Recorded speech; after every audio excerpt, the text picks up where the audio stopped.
Hi hello வணக்கம். நம்ம இப்போ மல்லி சீரியல் ப்ரோமோ பற்றி இந்த வீடியோவில் பார்க்கலாமோங்க. நம்ம சேனலுக்கு முதல் முறையாக வந்தீங்க அப்படின்னா சப்ஸ்கிரைப் பண்ணிக்கோங்க. கதிரேசன் ராஜு மேலேயும் ரஞ்சிதா மேலேயும் மிகப்பெரிய சந்தேகப்பட்டு தான் வீட்டுக்கே வந்துட்டாங்க.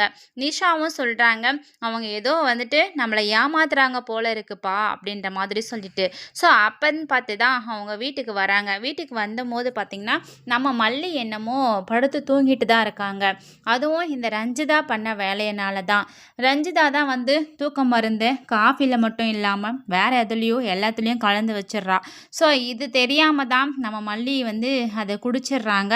குடிச்சிட்டு தூங்குறாங்க தான். இருந்தாலும் வெளியே பேசுகிற சவுண்ட் அவங்களுக்கு வந்து கேட்குது. அவங்க தூக்கத்தையும் மீறி தான் எழுந்து வந்துட்டுருக்காங்க. ஸோ நம்ம ராஜேஸ்வரியும் ரஞ்சிதாவும் கதிரேசன் கிட்டே பேசுகிறாங்க. நாங்கள் வந்து உங்கள் மேலே ஒரு தனி மரியாதையே வச்சுருக்கோம்.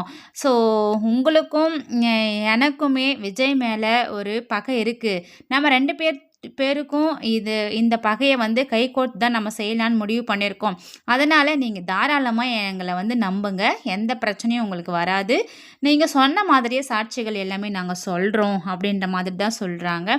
ஆனாலையும் கதிரேசன் சொல்கிறாங்க, இங்கே பாரு, நம்ம போட்ட பிளான்லேருந்து நான் சொன்ன மாதிரி சொல்லாமல் ஏதாவது மாற்றி சொல்லிட்டீங்கன்னு வச்சுக்கோ, உங்களை கொலையே பண்ணிவிடுவேன் நான் அப்படின்ற மாதிரி சொல்லிட்டு பயங்கரமாக பேசிகிட்டு இருக்காங்க. எனக்கு தேவை என்னோட பேத்தி என்னோட வீட்டுக்கு வரணும். இதுதான் எனக்கு முக்கியம்.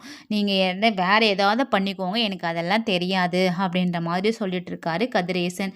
ஸோ நம்ம ராஜேஸ்வரி பார்த்திங்கன்னா மல்லியை வந்து எப்படியாவது இங்கேருந்து போக வைக்கணும், அவளை தீர்த்து கட்டணும்னு சொல்லிட்டு ஆட்களை வந்து செட் பண்ணுறாங்க போல். ஆனாலையும் மல்லி அதையும் எதிர்த்து நிற்கிற அளவுக்கு வரப்போகிறாங்க. மறுபடியும் மல்லிக்கு எதுவும் ஆகாது. அதே சமயம் இந்த ராஜேஸ்வரி கண்டிப்பாக வந்துட்டு கோர்ட்டில் மாட்டிக்கு தான் போகிறாங்க. ஐ வீக்னஸாக நம்ம ரஞ்சிதா கண்டிப்பாக வந்து நம்ம கதிரேசன் நினைக்கிற மாதிரி இல்லாமல் மாற்றி தான் சொல்ல போகிறாங்க. அதுவும் நம்ம மல்லி நினைக்கிற மாதிரி விஜய்க்கு சாதகமாக தான் வரப்போகுது. வெயிட் பண்ணி பார்க்கலாம். தேங்க்ஸ்.